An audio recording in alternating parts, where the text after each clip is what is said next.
Yo, what's up, guys? So today we're going to be doing another Commander casual deck profile. Um, this is probably one of my most played commanders. It's very fun. I built in like 2017, I believe. Something like, yeah, 2017, I think is when I built it. It was relatively cheap then. It is not a cheap deck anymore, just based on how expensive some of the cards are.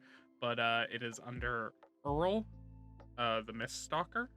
If you don't know anything about Uril the Miststalker, he is like a very de facto aura commander. I think there's like a handful of aura commanders, but I think he's usually the one most people go for.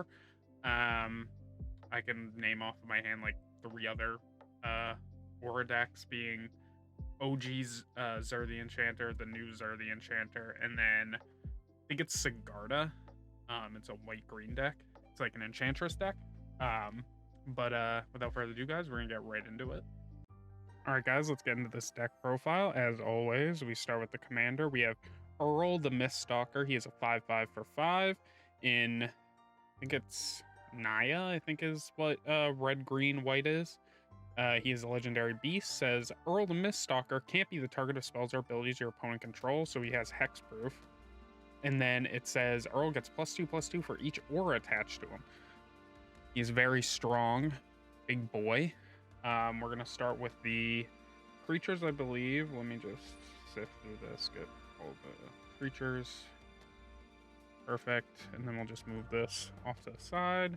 As always, we start with the creatures. To start, we have our enchantresses. We have our Gothian Enchantress. We have, we'll just do it this way. We have Verdurn Enchantress. We have Jukai Naturalist. We have a Herald of the Pantheon. We have Heliod's Pilgrim. We have a Totem Guide Heartbeast, an Umbra Mystic, an Auramancer, Sram Senior Edificer. We have Mesa Enchantress. We have the Satyr Enchanter. We have a Core Spirit Dancer, a Danitha Benalia's Hope. We have a Balefire Liege, a Wilt Leaf Liege, and a Bortusk Liege. Then we have an Eidolon of Countless Battles, a Sun Titan, an Ajani's Chosen, and an Aurelia the War Leader. Pretty powerful creature lineup, pretty light on creatures. If you guys notice in my deck profiles, I usually have quite a bit of creatures in my decks, which this is still a good amount of creatures, but as you can see, a lot of the creatures are there to pump and or help Uril get to advantage off of what he's there for. Next, we'll do the enchantments. As you can see, that is a bulk of the deck. To start, we have a Sigarda's Aid. We have a Sphere of Safety, a Swift Reconfiguration. We have Shielded by Faith, a Spectra Ward, and a Felidar Umbra. We have a Daybreak Coronet, an Asha's Favor. We have a Gift of Immortality, an Ethereal Armor, a Sage's Reverie. We have Celestial Mantle, Sarah's Embrace, Spirit Mantle, a Holy Mantle. We have Overwhelming Splendor. This is a very pet card in the deck. It doesn't need to be in here. I just like it. We have a Snake Umbra. We have a Fruit of the First Tree, an Arachnoform, an Ancestral Mask, a Spider Umbra, a Rancor, a Bear Umbra, a Colossification. We have Draco Destiny, Shield of the Oversoul, an Armadillo Cloak, and a Unflinching Courage. The name of the game is enchant Uril with as many enchantments as possible and just swing for commander damage. I have had games where Aurelia the War Leader ends up being not targeted when it enters the battlefield, and I just do double combats. I believe that's what Aurelia does. Double combats? Yes. Where I just pump her with my auras. Next, we have our artifacts. We have Soul Ring, Helm of the Gods, Shrine Steward, Swiftfoot Boots, and a Boros Signet. Pretty light. I tried to keep the artifacts light to better enhance the auras in the deck. Next, we have our instants and sorceries. We have a Sword to Plowshares, a Chaos Warp, a Sky Shroud Claim. We have an Open the Armory, an Open the Vaults, a Winds of Wrath, and a 3 Dreams. Again, very light on stuff that is not auras. And then we have exactly 2 planeswalkers in the deck. We have a copy of a Johnny the Great-Hearted.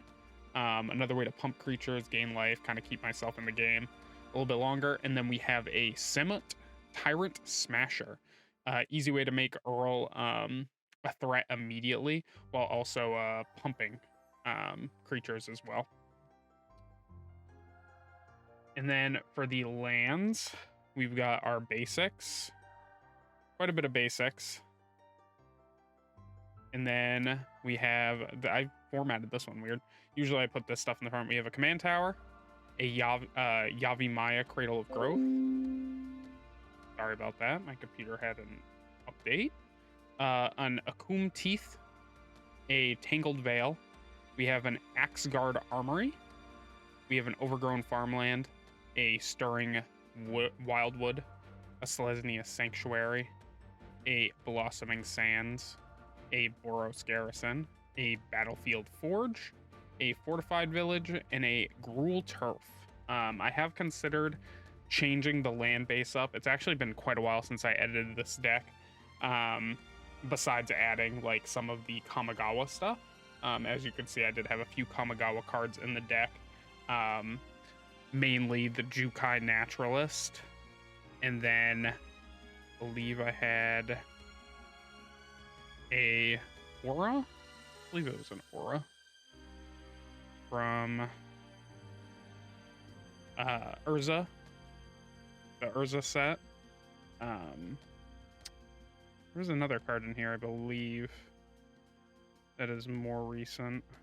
Let me just sift through. Yeah, Swift Configuration, which is from the vehicle commander deck from Kamigawa as well. But that is the deck profile. We'll go into some closing thoughts on the deck. I keep bumping my mic. But yeah, let's get right into it. All right, guys. So as I was saying, the Uril Miststalker deck is probably one of my oldest decks. I think the oldest commander deck I own currently is Carador. It was the first deck I built, like first working commander deck I built, I should say. Shortly after I built Uril, and then the next one would probably have been the Ur-Dragon Commander Precon, as far as like commander decks in order of what I got. Something I want to do with these now is I want to tell you guys how much the decks themselves are worth, so you guys can kind of get a feeling. So when I bought all the pieces for Uril, it cost me about $68-ish, I believe. It was around 60 something from Card Kingdom. That's including shipping and all that stuff. Actually, including shipping, it was, or excluding shipping, I think it was like 40, because I paid for expedited shipping because I needed it for a game that weekend. So I wanted 2-day shipping. It didn't get there until the day of the game. It was supposed to be there the day before, so I technically only spent the 40 something because I got my money back. But as of now, the deck is currently 100 and can I get this to show? Come on. What is that? Why does it do that? That's super bright. Maybe if I turn the brightness down on my phone. Yeah, that should work. Is 175.87. That's because I have my brightness all the way up like a fucking fool. Sun in the palm of my hand. It's about $180, give or take. Probably a little bit less. It says 175.87. Obviously, that's the median price, I believe. That's what Collector's app uses.